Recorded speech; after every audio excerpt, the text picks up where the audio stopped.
Hey, what's up, guys? Welcome back to the channel. In today's video, I wanted to do more of a talking head video, if you will, about some tips and tricks for newer riders or even experienced riders. Just a lot of things that riders tend to forget or not think about, especially after riding for some time. So, with that being said, this is going to be the top tips for riding a motorcycle. Number 1, ride your own ride. There are going to be several times, especially when you're out riding with other riders, friends, what have you, where a little bit of a competition arises. And everybody thinks they're the best rider, they think they're the best street Rossi, and you just overall think you're more skilled than you actually are. You'll think you're faster, smoother, more advanced, quicker to act and react to any situation that comes your way. But don't let that fool you. Most people, including myself, aren't nearly as good of a rider as we like to think we are. So with that being said, take it slow, watch out for road hazards, watch out for gravel, just pay attention to the ride your own ride, and don't let anybody coerce you into doing things that you aren't comfortable doing. Number 2, do an advanced riding course or even a beginner riding course such as the MSF. No matter how skilled you think you are as a rider, there's always more to learn unless you're already racing MotoGP. Which, if you're racing MotoGP, why are you here watching this tips and tricks video?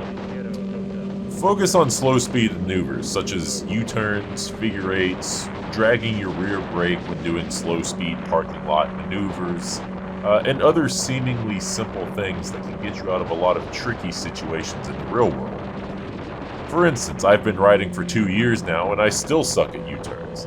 It's something I want to get better at and something I need to practice, but it all comes with practice. Number 3, do a track day, or 10, whatever you can afford.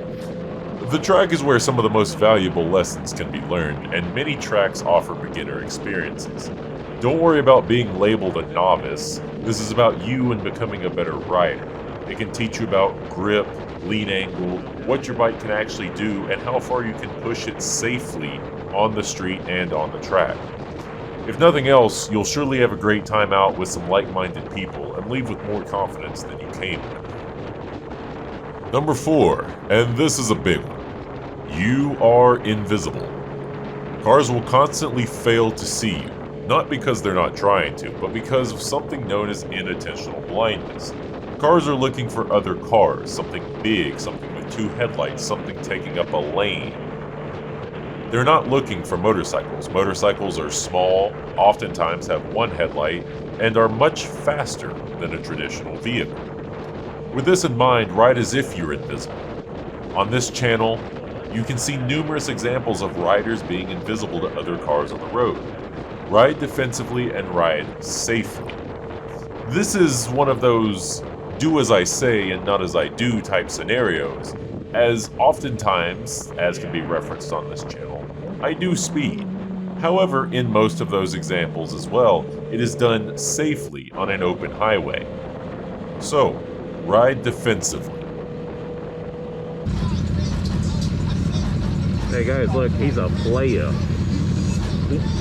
Dude, it's Buick Lucerne right there on stock wheels. Feature bumping, he's a player. Number 5, and this one may seem odd at first. Fitness matters. On a street bike, often known as a crotch rocket, the proper riding position has you holding your upper torso and core up with your legs and knees on the gas tank. Many riders think that sport bike riders like myself are just sitting on the seat. And while that's halfway true, we're also using our legs to hold up our torso so that our back isn't sore after 5 minutes of riding. On top of that, better fitness allows you to stave off fatigue, which means longer rides of greater intensity. Additionally, it could be the difference between dropping the bike in a moment of forgetfulness or being able to pick it back up if you're the only one around. Number 6, and this should be obvious, wear gear. Some riders will want to be at all the gear all the time. while others will be the proverbial jigsaw squid, flip-flops and shorts, of course. While I myself don't ride in full gear all the time, which is dependent on weather, I always do wear a helmet, gloves, riding pants, boots, and a back protector, otherwise known as I call it a chest protector in my videos. I will at times also throw on my jacket if it isn't too hot. However, I'm also aware of the consequences of having my arms exposed to the elements and the roadway should something happen. So, gear is a calculated risk, and though I'll never play with the chances when it comes to hitting my head on the ground, I do trade off some protection on my arms for airflow. Gear is all about what you as a rider are comfortable with and the risks you're willing to take. But please, at least ride with a helmet. I don't condone brain buckets, much preferring a full face helmet or even a modular for that matter. But even a brain bucket is better than hitting an unprotected melon on the roadway. Number 7. Carry a first aid kit and a tire patch kit if you can fit it. Keeping a basic first aid kit with your motorcycle is a good idea in case of minor injury. Typically, it should include things like disinfecting wipes, bandages, hand sanitizer, gauze, adhesive tape, and maybe even band-aids. For more major injuries, obviously you're going to want to seek medical help as soon as possible, but some of the small items in a first aid kit can aid someone who has more major injuries, at least getting the healing process started or stemming the flow of blood. As for a tire plug kit, this one is a no-brainer, even in a car. I personally have seen someone put a new rear tire on their motorcycle and catch a nail after only 5 miles, which this, while frustrating, can also be remedied by having a tire plug and patch kit.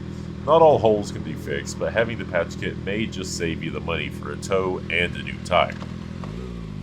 With all of that being said, guys, I hope someone could gain a little bit of knowledge from this video and maybe even take some of it to heart. As always, don't be afraid to leave a comment down below and do subscribe if you haven't already. According to YouTube, only about 4% of you that watch my videos are subscribed, so go ahead, hit that button. It's free for you and really helps me out. Until next time, I'll see you.